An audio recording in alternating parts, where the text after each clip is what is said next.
تخيل لو تقدر تقضي يوم كامل مع حد بتحبه لكن الحد ده رحل عن الدنيا من سنين طويلة. ده اللي حصل مع بطل رواية يوم آخر اللي بيرجع للبلدة اللي نشأ فيها بعد فشل في حياته الأسرية والمهنية، وبيرجع للبيت اللي اتولد وعاش فيه فترة الطفولة والمراهقة وفاكر إنه هيلاقي بيت مهجور، لكن هو بيدخل البيت بيحسه بيت عمران فيه حد، وحتى التلاجة كان فيها أكل وأكل مش بايظ.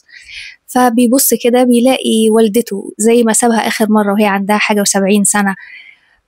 بيفضل مصدوم شوية وبعد كده بيتعامل طبيعي، الأم بتتكلم وبتروح وبتيجي وبتاخده زيارات في البلدة لبعض الأصدقاء القدامى، وبيكتشف هو قد إيه كان ظالم الأم دي، وإزاي كان بيفضل أبوه اللي حرفيا كان في حياته عبارة عن ضيف شرف وسابهم وهم صغيرين، ولكن هو كان دايما بيميل لأبوه. وكان في كذا موقف بيبين أمه قد إيه بتحبه، ولكن هو كان بيقابل الحب ده بشيء من اللامبالاة لحد ما الأم ترحل، وبيكتشف قد إيه الست دي كانت بتحبه حب غير مشروط.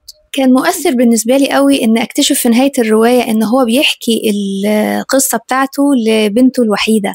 يعني حسيت كده معرفش، أنا عيطت. أنا لما اكتشفت إن هو بيحكي لبنته أنا عيطت. عن نفسي ما أحبش أخوض تجربة زي دي، لأن هي هتجدد جرح الفقد اللي أنا هعيشه بعد ما الناس دي هترحل عني بعد يوم كامل قضيته معاهم. ماذا عنكم؟ هتحبوا تخوضوا تجربة زي دي ولا لأ؟ الرواية دي جميلة جميلة جميلة، أسلوب الكاتب وفي اقتباسات تحفة. أنا قيمتها 5 من 5.